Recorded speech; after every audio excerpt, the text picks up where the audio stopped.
Scanning. Scanning is something I am sure you all are familiar with because it is a word which is used for medical terms as well as a lot of photography these days. Everybody wants you to send a scanned picture or a scanned document. So we are all familiar that when scanning takes place, whether in the medical terms or photography, we know everything is going to come in detail in that scanned image. So scanning comes from the same scheme of meaning. That is that when you are doing scanning while you are reading, that means you are going into details of everything.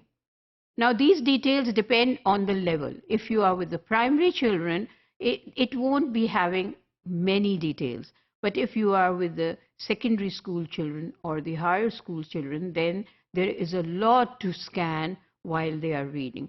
For example, the primary school children would be scanning in the sense that they would be recognizing the letter, then they would be recognizing the word, then they would be recognizing the meaning of the word. Probably some ways of doing that is that you give them words in different colors.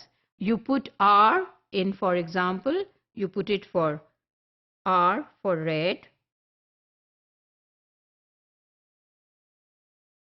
You put R in red. You put E in blue and you put D in black. So you can tell them R is in red color, E is in blue color, D is in black color. Now look at the words and tell me where can you find R. So everywhere there R will be in red color, they would recognize the letter R.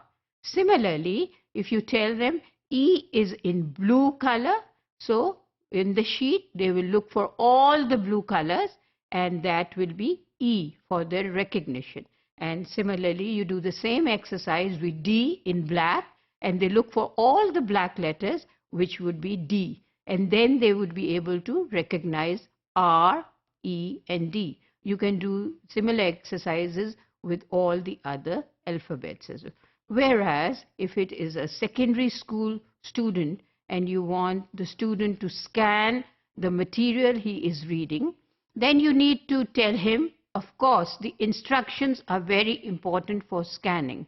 They won't be able to do that without the teacher's instructions. You cannot just tell your students, scan the text and then expect they will do everything for you. No, you need to guide them. What do you mean by scanning? What really is your objective? So the instructions must consist, okay, you have to scan a word and tell me which part of speech that is. You have to look at the spelling of it. You have to look at the use of it, how it is being used in the sentence. And for higher level students, you have also to ask them to look at the contextual meaning of that word. So there are degrees of scanning for primary students, for secondary students, for higher students, and then the higher achievers. There might be some students in the class who are high achievers. So for them, you can ask them to scan reading for further details, to look between the lines, to find out what is the hidden meaning in the reading. So that would be scanning. So the criteria of scanning will be determined by the teacher and then instructed to the student. Because if it is not instructed, that means that that piece of work is not valid until and unless you give them good instructions how to scan while they are reading a text and what type of scanning do you want. Do you want a higher level scanning or you just want a simple scanning? So according to that, the student is going to give you a response.